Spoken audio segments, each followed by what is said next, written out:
순결한 믿음을 가지라. 첫 번째, 신명기 22장 13절에서 21절 말씀. 대상을 가릴 줄 알라. 개는 세계적으로 가장 사랑받는 동물이고 주인에게 충성스러운 동물이다. 한국의 개도 특별히 다르지 않다. 그러나 신기한 사실은 우리말에서 개가 들어간 말은 나쁜 말이나 욕이 많다는 사실이다. 영어에도 개라는 말이 들어간 비하적인 표현이 있지만 우리말처럼 많지는 않다. 가장 흔한 욕인 개뭐뭐라는 욕을 비롯해 개소리, 개죽음, 개떡, 개꿈, 개망나니, 개차반, 개수작, 개뿔, 개뼈따귀, 개망신 등은 대개 나쁜 말로 사용된다. 개 같다, 개만도 못하다 라는 문장 표현도 나쁘게 쓰인다. 왜 개와 관련된 비하적인 표현이 많은가? 한 연구가가 두 가지 이유를 들었다. 첫째, 개의 주인에 대한 충성이 맹목적이기 때문이다. 충성은 좋은 것이지만 맹목적인 충성은 남에게는 좋지 않게 보일 수 있다. 다른 동물 입장에서는 개가 얄미울 것이다. 사람에게 딱 달라붙어 간을 다 빼줄 듯이 행동하기 때문이다. 그런 모습이 힘 있는 권력자에게 아부하는 모습이나 강자에게 복종하고 약자에게 군림하는 모습을 연상시키기에 개에 대한 비하적인 표현과 욕도 생겼을 것이다. 둘째, 아무데나 들러붙는 개의 습성 때문이다. 개는 더러운 것도 잘 먹고 남이 보든 말든 아무 데서나 기회가 생기면 교미해서 해픈 이미지가 있다. 일부 족보 있는 개가 그렇게 행동하지 않는 것은 사람에 의해 길들여진 습성으로 개의 원래 습성과는 다르다. 먹는 본능이나 교미 본능과 관련해서 대상을 가릴 줄 모르기에 그 습성이 개에 대한 비하적인 의식과 표현을 낳는데 일조했을 것이다. 사람과 짐승의 가장 큰 차이는 성적인 문제에서 대상을 가릴 줄 아느냐의 차이다. 성적인 일탈을 하나님은 기뻐하시지 않는다. 요즘 영화나 드라마를 보면 기존의 성적인 개념과 배치되는 장면들이 많다. 그런 세태에서도 여전히 순결과 정직은 하나님이 기뻐하시는 가장 복된 덕성들 중 하나다. 순결하고 정직하면 사람의 시각으로는 약해 보이지만 하나님의 시각으로는 그것이 진짜 강한 것이다. 하나님의 마음을 강하게 오래 붙잡아 최종적인 승리를 가져다 주기 때문이다. 무고죄를 엄중히 다스리라. 당시에 어떤 남편은 아내를 맞이하고 잠자리를 같이 한 후에 아내를 미워해서 비방거리를 만들고 그녀가 처녀임을 보지 못했다고 누명을 씌웠다. 고대 유대 사회에서 첫 잠자리 때 생기는 혈흔은 신부가 자기 처녀성을 증명할 증거로서 신부 가족이 만일의 경우를 대비해 간직해 두었다. 그 후 누명을 쓸 때 처녀의 부모는 그 처녀인 표를 가지고 재판을 담당한 성문 장로에게 가서 변호했다. 당시의 여자는 결혼 전에는 아버지에게 종속되었기에 결혼 대상도 대개 아버지가 정했다. 그러면 남편 될 자는 장인에게 감사 표시로 결혼 지불금을 냈다. 그렇게 결혼했다가 미움이 생겨 남편이 처녀성을 따지며 비방하면 처녀의 아버지가 그 거짓 비방을 지적한 후 처녀의 표적인 자리옷을 성읍 장로들 앞에서 펼쳐 보이게 했다. 그렇게 아내의 순결이 밝혀지면 성읍 장로들은 그 남편을 잡아 때렸다. 유대 사회에서 아내의 부정을 알면 이혼 증서를 주어 내보낼 수 있었지만 아내의 부정에 대해 무고하면 태형이 가해졌는데 죄질이 나쁠 때는 최고 40대까지 때렸다.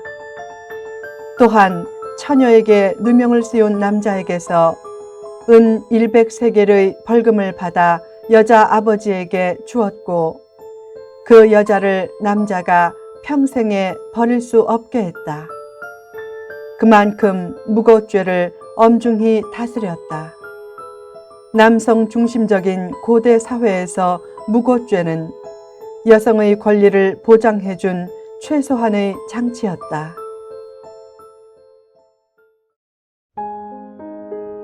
하나님은 거짓 증거로 남을 파멸시키는 무고를 무섭게 다스렸다.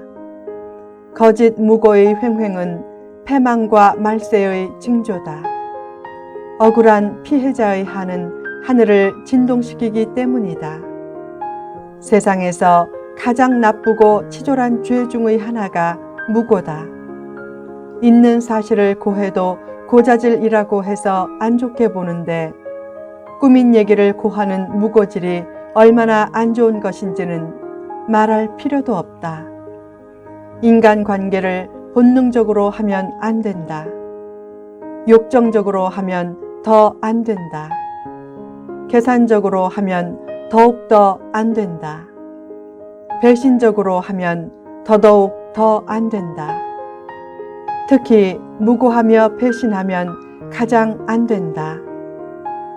유명인이 되는 것이 좋은 것만은 아니다. 유명해질 때 생기는 가장 흔한 고충은 누군가가 자기를 인맥 대상이나 사칭 대상으로 삼고 심지어는 무고 대상으로 삼는 것이다. 유력한 사람과 어쩌다 알면 그 관계를 통해 어떤 것을 얻겠다는 계산적인 마음을 버리고 순수하게 유지하려고 하라. 그때 속으로 큰 물건 하나 잡았네 라고 하며 계산적인 인맥으로 활용하려다가 그 관계가 자신에게 유익을 주는 인맥으로 진전되지 않는다고 속상해하거나 질투심을 가지거나 심지어는 무고까지 하면 안 된다. 하나님은 무고죄를 최악의 죄 중의 하나로 보신다. 예수님도 거짓 무고로 십자가에서 죽음을 당하셨기 때문이다. 서로 어울리다가 서로 울리는 상황은 인간관계에서 흔히 생긴다.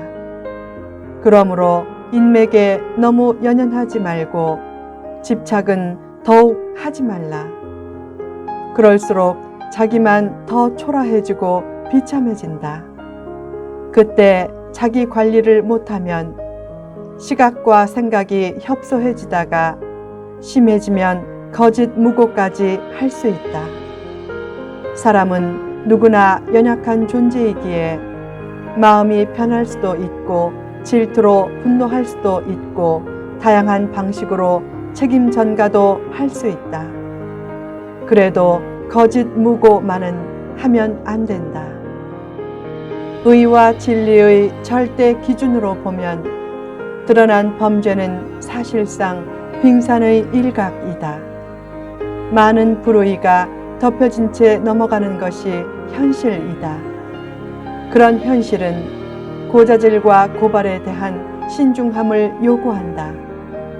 가족이 행하는 불의를 보고 하나라도 참지 못해 다 고자질하거나 고발하면 세상의 어떤 사람도 어떤 가족도 어떤 공동체도 어떤 사회도 나만할 수 없다.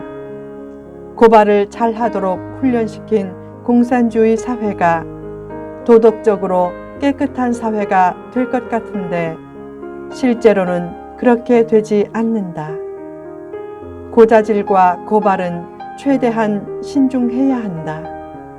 하물며 거짓 무고는 결코 하면 안 된다.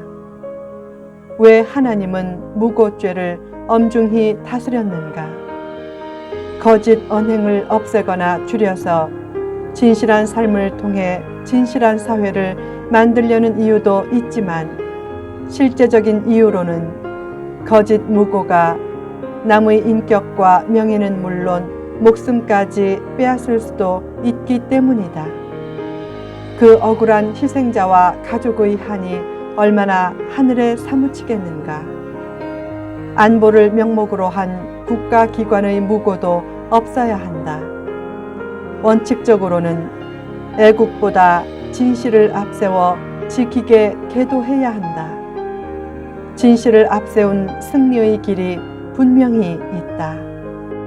한 청년은 유난히 허리가 길고 다리가 짧아서 학생 때 별명이 앉은 거인이었다.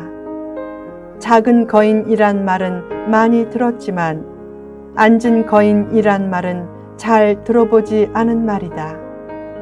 그의 다른 별명은 다리가 짧고 허리가 긴 개인 닥스훈트였다. 나중에는 자기 별명을 언급하며 유머 소재로 삼았다. 옛날에는 다리가 짧은 것이 콤플렉스였지만 어른이 되고 생활이 안정되니까 자신감도 생기면서 옛날 별명을 오히려 유머거리로 삼은 것이다. 그가 앉은 거인이 된 이유는 1차적으로는 유전 때문이었다. 그의 아버지는 바지를 사면 무조건 3분의 1은 잘랐다. 그의 어머니는 결혼 전 연애 때는 남편 다리가 그렇게 짧고 키가 그렇게 작은지 몰랐는데 결혼 후에 남편 바지가 자기 바지보다 더 짧은 것을 보고 그제야 다리가 짧은 것을 알게 되었다. 그의 어머니는 한약을 잘 조제하는 약사였는데 아들의 키를 키우려고 키 크는 한약을 조제해 먹였다. 그래서 키가 커지긴 했는데 유난히 상처만 커져 앉은 거인이 된 것이다. 어느 날 그 어머니가 키를 키우는 한약 상담을 할 때 때마침 곁에 있던 아들이 말했다. 부작용도 생각하세요. 비율이 맞게 커야지 상처만 커질 수 있어요. 그때 아들이 영업을 방해했다고 웃으며 말했는데 그 말에는 아들에 대해 뿌듯해하는 마음이 있었다. 비록 영업을 방해했어도 아들의 정직한 태도가 기뻤을 것이다. 우리를 향한 하나님의 마음도 똑같다. 돈을 많이 못 벌어도 정직을 앞세워야 하나님이 기뻐하신다. 후편에 계속됩니다.